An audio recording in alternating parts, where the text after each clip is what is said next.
अस्सलाम वालेकुम। बिस्मिल्लाहिर्रहमानिर्रहीम। आए सीखना शुरू करते हैं। Let's recap.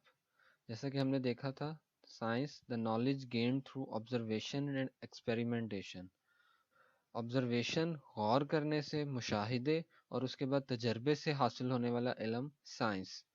इसकी एक मिसाल देता चलो। इस ज़मीन पर पहले इंसान कौन आए थे? हज़रत आदम अलैहिस्सलाम। और इस ज़मीन पर सबसे पहला कत्ल कौन सा हुआ था?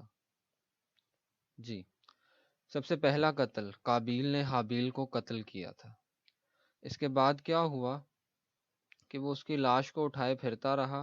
वो नहीं जानता था कि उसकी लाश को किधर ठिकाने लगाए। उसको कुछ समझ या शऊर नहीं था। तो अल्लाह ने दो कव्वे भेजे। उन्होंने आपस में लड़ाई की। एक ने दूसरे को मार दिया। फिर एक कव्वे ने दूसरे को ज़मीन खोदकर उसमें दफन कर दिया। काबिल ये सारा मंजर देख रहा था और उसके बाद उसने यही किया कि अपने भाई की लाश को दफना दिया। तो उसने पहले गौर किया और देन एक तजर्बे से उसे इल्म आ गया और उसके बाद से सिलसिला शुरू हो गया कि हम लाश को दफनाते हैं। एक एमसीक्यूज एक और है इसके बाद। The biggest source of heat on earth. ज़मीन पर हीट, गर्मी, हरारत और तपिश, इसका सबसे बड़ा ज़रिया क्या है? फायर हीटर, ये तो महदूद जगह पे होता है। सन, आग हम थोड़ी देर के लिए जलाकर महदूद जगह पर गर्मी हासिल कर सकते हैं। इसी तरह हीटर। और सूरज बहुत बड़ा जरिया है। यहाँ पे एक बात क्लियर कर लें, sun is the biggest source of heat and light on earth. इस जमीन पर हीट, गर्मी एंड लाइट, रोशनी का जो सबसे बड़ा सोर्स है वो सूरज है। इसी वजह से दिन में गर्मी भी ज़्यादा होती है और रोशनी भी बनिस्बत रात के। एक example, sunlight. Plants need sunlight to grow. पौधे सनलाइट, जो कि एक एनर्जी है, उसको यूज़ करते हुए ग्रो करते हैं, खुराक बनाते हैं और उन्हीं से फिर हम भी फूड हासिल करते हैं।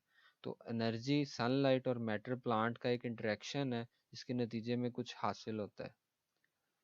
इसी तरह clothes dry faster in summer due to heat. गर्मियों में क्योंकि टेम्परेचर ज़्यादा होता है, हीट ज़्यादा होती है, उसी की वजह से जो कपड़े हैं वो जल्दी सूख जाते हैं बनिस्बत सर्दियों के मौसम के। अगेन हीट और मैटर का एक इंटरेक्शन है जिसकी वजह से कूलिंग जल्दी हो जाती है।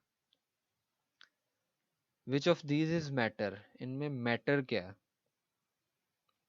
रिवाइज कर लें कि मैटर की दो कंडीशंस हैं। Anything which has mass and occupies some space, वो वजन रखता हो और जगह घेरता हो। पानी की अगर हम ग्लास में डालें तो पानी वजन भी रखता है और उसकी जगह भी कुछ घेर लेता है। इसी तरह किताब है। और अगर एयर की बात करें तो पीछे खूबसूरत से बैलून है। हमने ये मिसाल पहले भी देखी थी कि गुब्बारे के अंदर हवा भरते हैं तो वो जगह घेरता है और उसको अगर छोड़ दें तो वो ज़मीन पर आ जाता है। इसका मतलब वो वजन भी रखता है। सो इसका आंसर ऑल ऑफ दीज। अपना आज का टॉपिक स्टार्ट करते हैं। Physical quantities. फिजिकल का मैंने बताया था कि कोई भी चीज़ जो हमारी 5 सेंसेस में आ सके। टच, छूना, टेस्ट, चखना, स्मेल, सूंघना, हियर, सुनना, विजन या देख सकना। तो क्वांटिटीज को अमूमन हम देख सकते हैं और फील भी कर सकते हैं। All measurable quantities are called physical quantities. हमारे गिर्द जितनी भी मिकदारें हैं, चीज़ें हैं, उनको अगर हम पैमाइश कर सकते हैं, माप सकते हैं, तो वो फिजिकल क्वांटिटीज है। मसलन किसी चीज़ की लंबाई, लेंथ, मास, वजन।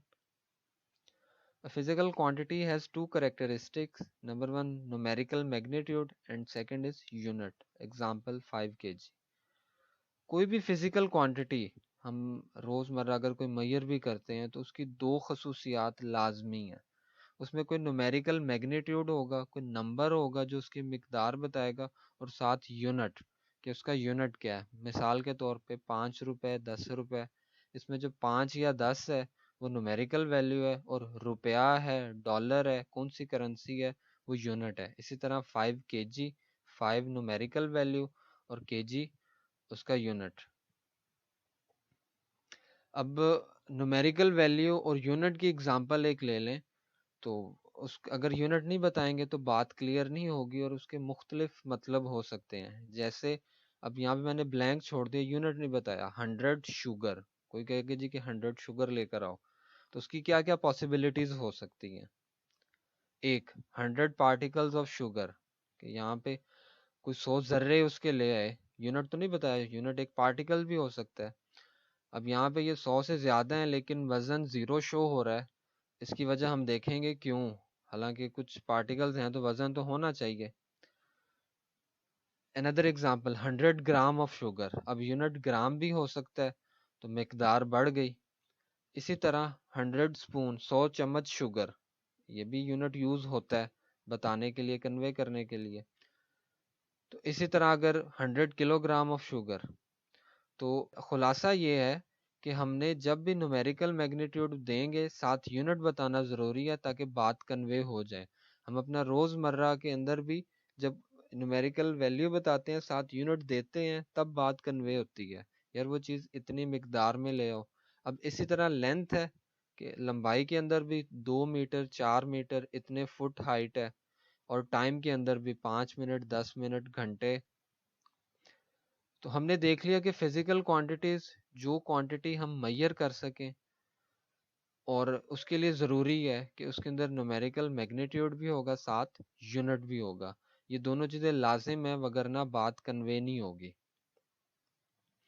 फिजिकल क्वांटिटीज दो हिस्सों में डिवाइड कर ली गई कि जितनी भी मिकदारें हैं जिनको हम माप सकते हैं, मैयर कर सकते हैं, पैमाइश कर सकते हैं, उनकी दो कैटेगरीज बना लें, बेस क्वांटिटीज और डिराइव्ड क्वांटिटीज। बेस जो बुनियादी हैं, और डिराइव्ड जो इनसे निकाली गई हैं, इनसे अखज की गई हैं, माखज। उनको आगे देखते हैं। बेस, फाउंडेशन भी कहते हैं, बुनियाद, base quantities. Base quantities are the quantities on the basis of which other quantities are expressed. Quantities यानी कि मिकदारें, वो तमाम मिकदारें जो हम मैयर कर सकते हैं on the basis of which other quantities are expressed। तो जितनी भी चीज़ें अदर चीज़ों को एक्सप्रेस करने के लिए हमें बेस क्वांटिटीज़ की ज़रूरत है, कि ये बेस जो बुनियादी हैं ये होंगी तो हम बाकी चीज़ों को बयान कर सकते हैं, वगरना उनका इजहार मुश्किल होगा। इसकी हम आगे मिसाल देखते हैं। बेस क्वांटिटीज 7 है, और इनका आगे चार्ट भी पूरा आएगा। और derived quantities, the quantities that are expressed in terms of base quantities are called derived quantities. वो तमाम क्वांटिटीज जो इन बेस से मिलकर बनी हैं वो डिराइव्ड क्वांटिटीज हैं। तो हमने दो हिस्सों में डिवाइड कर लिया, एक बुनियादी जो असल है, और डिराइव्ड है जो बेस से मिलकर बनी है।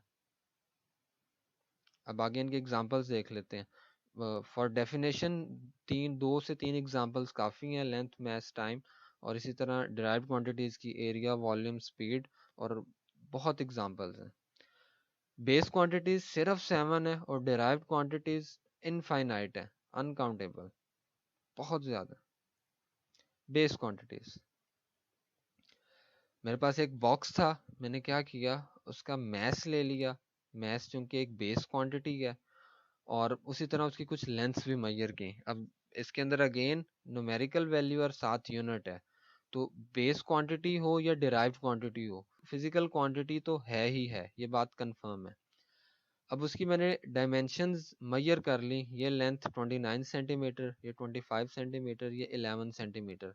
तो ये इंडिविजुअली हर एक एक बेस क्वांटिटी है। ये लेंथ भी एक बेस क्वांटिटी है, ये भी बेस क्वांटिटी है, ये भी बेस क्वांटिटी है, ये मैस, ये भी बेस क्वांटिटी है।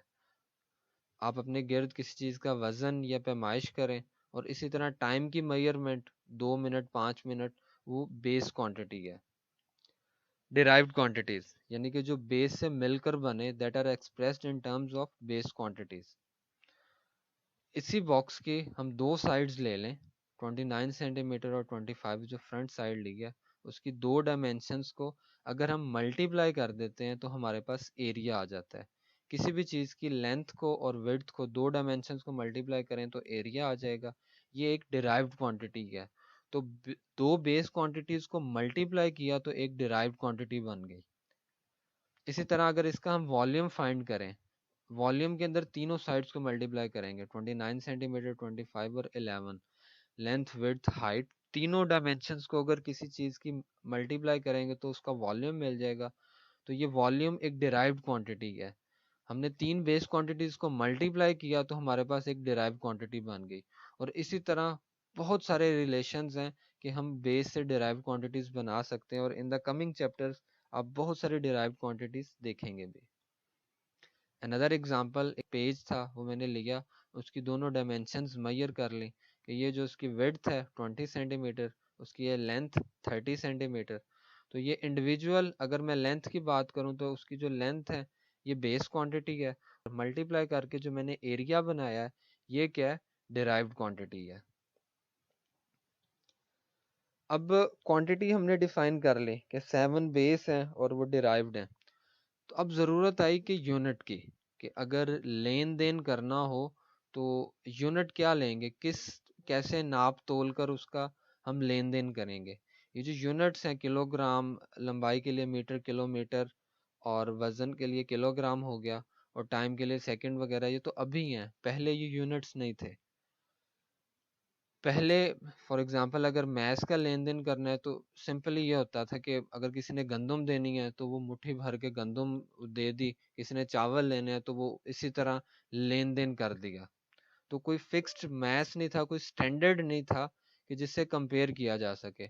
अब ये तो ग्रेजुअली चेंज होगा, एक छोटा बच्चा है उसके हाथ में कम क्वांटिटी आएगी, एक बड़ा है उसके हाथ में ज्यादा क्वांटिटी आएगी। उम्र बढ़ने के साथ साथ साइज भी चेंज होता रहेगा। तो ये कोई फिक्स वैल्यू तो नहीं है, कमी ज्यादती होती रहेगी।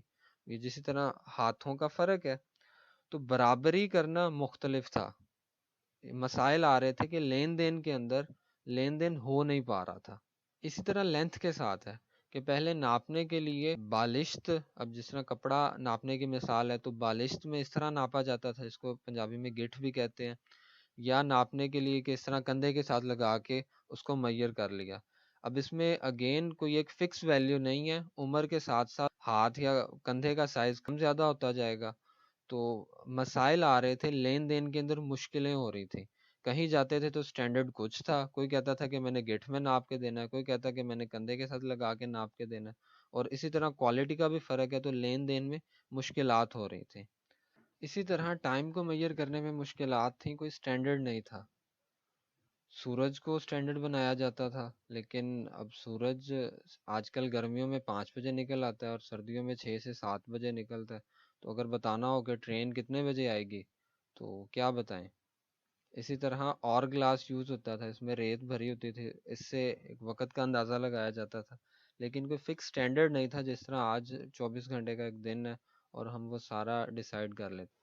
ये तमाम मसाइल लेन देन में दरपेश थे। अगर मैंने किसी दूसरे शहर से कोई चीज़ वज़न करवा के मंगवानी है तो मुझे क्या पता कि वो उसका वज़न कितना है, ज़्यादा है, कम है, वो किस तराजू से माप रहा है। और इसी तरह कोई अगर कपड़ा मंगवाना है तो वो कुछ छोटा बंदा नाप के दे रहा है या बड़ा, वो किस चीज़ से नाप के दे रहा है। तो लेन देन में ये मसाइल आ रहे थे। अब इसका हल क्या निकला, इंटरनेशनल सिस्टम ऑफ यूनिट्स। ये एक इदारा है बैनुल अक़वामी, वो यूनिट डिफाइन करता है कि चीज़ों को किस तरह नापा जाए। तो उन्होंने, उनकी मीटिंग हुई 1960 के अंदर, एक एग्रीमेंट, मुआहिदा तय पाया कि आज के बाद इंटरनेशनली जो भी लेन देन करेंगे उसके कुछ कवायद व ज़वाबित हैं, ये स्टैंडर्ड्स हैं, ये हम तय कर लेते हैं और लेन देन इन्हीं में होगा। फॉर एग्जांपल लेंथ, लंबाई मापने के लिए उन्होंने क्या किया, एक रॉड लिया, उस पर 2 निशान लगा दिए। उन्होंने कहा कि आज से ये जो मिकदार है ये 1 मीटर है, ये जो डिस्टेंस है इन 2 मार्क्स के दरमियान, 2 निशानों के दरमियान, ये मीटर है। और कोई भी मेजरमेंट का लेन देन होगा, लंबाई नापने का, वो इसमें होगा। जो क्वांटिटी इससे हाफ होगी वो ½ मीटर, जो इससे डबल होगी 2 मीटर, जो इससे 1000 गुना लंबी होगी उसको 1 किलोमीटर कह देंगे। तो एक ये स्टैंडर्ड बना दिया। इसी तरह एक वेट लिया, उसको फिक्स कर दिया कि आज के बाद इंटरनेशनली ये 1 किलोग्राम है, और इसी के रेफरेंस से सारी चीजें हम कंपेयर करेंगे।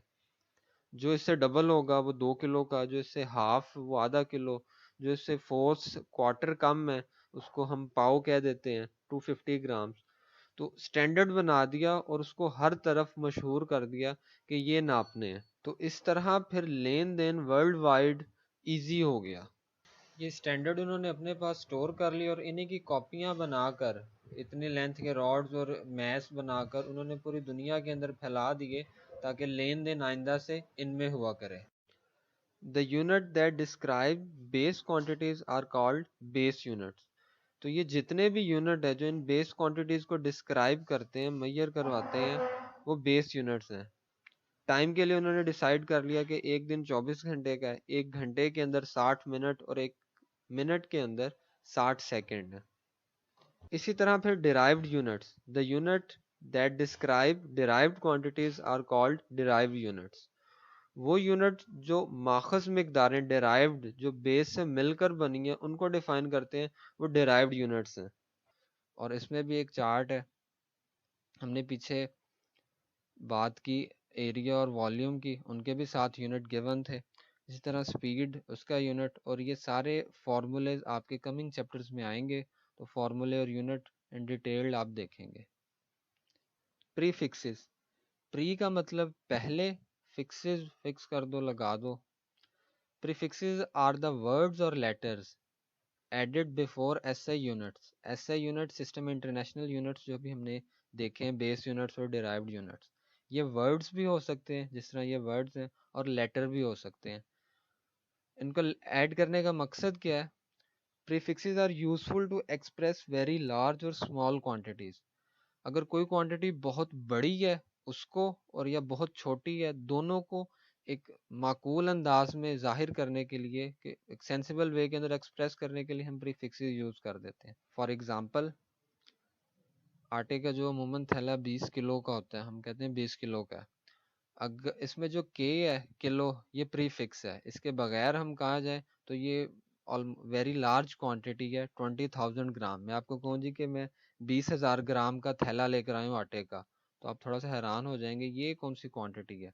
तो हम प्रीफिक्स यूज करते हैं ताकि आसानी से उसको एक्सप्रेस किया जाए, बताया जाए।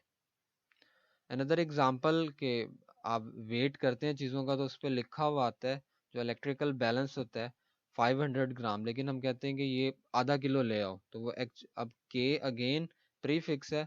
हम ये बजाय इसके कहने के 500 ग्राम वो ले, हम इतना कह देते हैं कि आधा किलो। वो आधा किलो कहना आसान है। Another example of length, again length एक बेस क्वांटिटी है जिसका यूनिट मीटर है। अगर बॉल पॉइंट की टिप की बात करें तो वो नॉर्मली 0.001 मीटर होती है, मतलब मीटर से बहुत छोटी। तो ये कहने की बजाय बॉल पॉइंट के जो डब्बा होता है उसके ऊपर लिखा होता है, अमूमन बॉल पॉइंट पे भी लिखा होता है कि उसकी जो टिप है वो इतनी थिक है, 1 mm या 0.7 mm। तो ये वेरी स्मॉल क्वांटिटी है, उसको इजीली एक्सप्रेस करने के लिए हमने एक प्रीफिक्स यूज कर दिया, मिली। अनदर एग्जांपल, लाहौर, इस्लामाबाद, इनका जो डिस्टेंस है 330 किलोमीटर है। बजाय इसके मैं कहूँ जी कि वो 330,000 मीटर दूर है। तो वेरी लार्ज क्वांटिटी, उसको एक्सप्रेस करने के लिए हमने किलो यूज कर लिया, जो प्रीफिक्स है, ताकि इजीली उसको डिफाइन किया जाए, बोला जा सके, एक्सप्रेस किया जा सके। टू डू, अब करना क्या?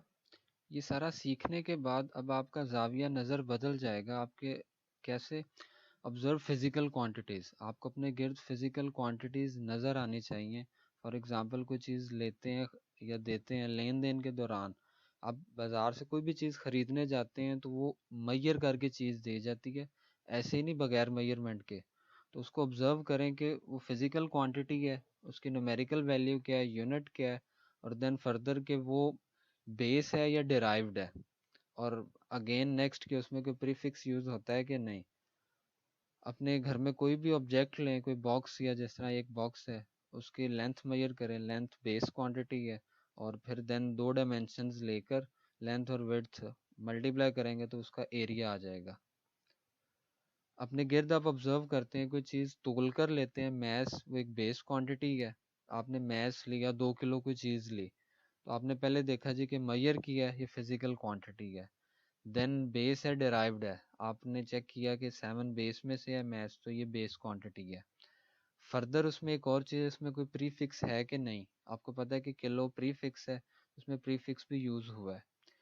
इसी तरह आप ड्राइव करते हैं बाइक या कार, उसकी स्पीड है, तो स्पीड क्या फिजिकल क्वांटिटी है? हाँ, हम मेजर कर सकते हैं कि गाड़ी या कोई भी व्हीकल वो कितनी स्पीड से मूव कर रही है, तो ये फिजिकल क्वांटिटी है। उसकी न्यूमेरिकल वैल्यू भी होगी, कोई यूनिट भी होगा। आपका जो स्पीडोमीटर होता है उस पर यूनिट लिखा होता है। देन फर्दर नेक्स्ट थिंग, उसके बाद बेस क्वांटिटी है, डिराइव्ड है। ये 7 बेस क्वांटिटीज में से नहीं है तो ये डिराइव क्वांटिटी है। यस, ये डिराइव क्वांटिटी है। और इसके अंदर कोई प्रीफिक्स यूज हो रहा है कि नहीं हो रहा। तो इसी तरह प्रीफिक्सेस को भी ऑब्जर्व करें। और याद तो आप कर लेंगे, 7 बेस क्वांटिटी का टेबल याद करना है और डेफिनेशन साथ एग्जांपल। एक क्वेश्चन है कि जो लीटर है, जिस तरह दूध या पानी लेने हम जाते हैं कि इतने लीटर दे दें, ये बेस क्वांटिटी है या डिराइव्ड क्वांटिटी है? आंसर कमेंट्स में दें। अब इसमें चार्जर की एग्जांपल के करंट जो एक बेस क्वांटिटी है उसका यूनिट एम्पेयर जो बेस यूनिट है। इसी तरह यहाँ पे ये मिली एम्पेयर, मिली साथ प्रीफिक्स आ गया। और ये एच जेड हर्ट्ज और ये वी वोल्ट, ये डिराइव क्वांटिटीज हैं, ये लेटर आप देखेंगे। इसी तरह आप कोई भी चीज़ परचेज करते हैं, कोई बॉक्स वगैरह, उसके ऊपर ये क्वांटिटीज लिखी होती हैं, इनको ऑब्जर्व करें। और लास्ट थिंग, हर चीज़ इल्म के फासले पे है। किसी भी चीज़ से जो हमारा फासला है या दूरी है वो इल्म की है। अगर हमें उसका इल्म शऊर हासिल हो जाए तो हमारा और उसका फासला ख़त्म हो जाए, हम उसे अचीव कर सकते हैं। और इल्म क्या है, इसका जवाब अगले लेक्चर में दिया जाएगा। अल्लाह हाफिज़।